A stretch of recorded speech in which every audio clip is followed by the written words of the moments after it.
আপনি কি জানেন এই যে আমরা এত বড়, বড় ওয়াজ মাহফিল শুনি এবং আয়োজন করি, আপনি কি জানেন সর্বপ্রথম এই ওয়াজ মাহফিল কে আয়োজন করেছিলেন? আর কে এই ওয়াজ মাহফিলের বিরুদ্ধে বাধা দিয়েছিলেন? আজ থেকে প্রায় ১৪০০ বৎসর আগে নবীজির সময় নবীজি তখন বেঁচে ছিলেন। হযরত আলীর নির্দেশে মক্কা নগরীতে সাফা পাহাড়ের নিচে একটা ওয়াজ মাহফিলের আয়োজন করা হলো। আর এই ওয়াজ মাহফিলের প্রধান বক্তা ছিলেন আর কেউ না, আমাদের আখিরে জামানার পয়গম্বর জনাবে বিশ্বনবী মুহাম্মদ রাসূলুল্লাহ সাল্লাল্লাহু আলাইহি ওয়াসাল্লাম।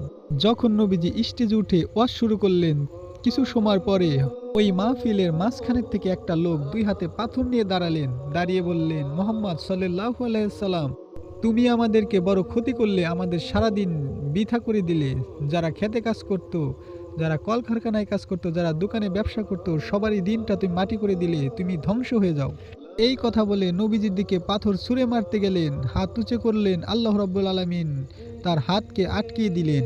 সেই লোকটি হাত নিচেও নামাতে পারে না, আর নবীজির উপরে ঢেল নিক্ষেপও করতে পারে না। এমনি সময় সে বুঝতে পারল, আমি ভুল করেছি, আমি আখিরি জামানার পয়গম্বর জনাবে বিশ্বনবীর গায়ে পাথর নিক্ষেপ করতে গিয়েছিলাম। আল্লাহ তা সহ্য করে নাই, সেই জন্য আমাকে হাত আটকিয়ে দিয়েছে। সে সে তখনই নবীজির কাছে মাপ চাইলেন আর নবীজিকে সমস্ত দোহাই দিলেন।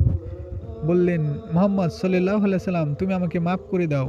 আমি না তোমার চাচা লাগি? আর তোমার বাড়ির কাছে আমার বাড়ি। নবীজি বললেন, চাচা, আমার বাড়ির কাছে তোমার বাড়ি, সেজন্য তুমি আমার আত্মীয়, তুমি আমাকে ক্ষমা করতে পারো নাই, কিন্তু আমি তো দয়ার নবী, মায়ার নবী, যাও, তোমরা আমাকে ক্ষমা না করতে পারো, কিন্তু আমি তোমাকে ক্ষমা করে দিলাম। এই কথা বললেন আর আল্লাহ রাব্বুল আলামিন ওই লোকের হাতটি খুলে দিলেন। আর সেই লোকটির নাম ছিলেন আবুল আহাব।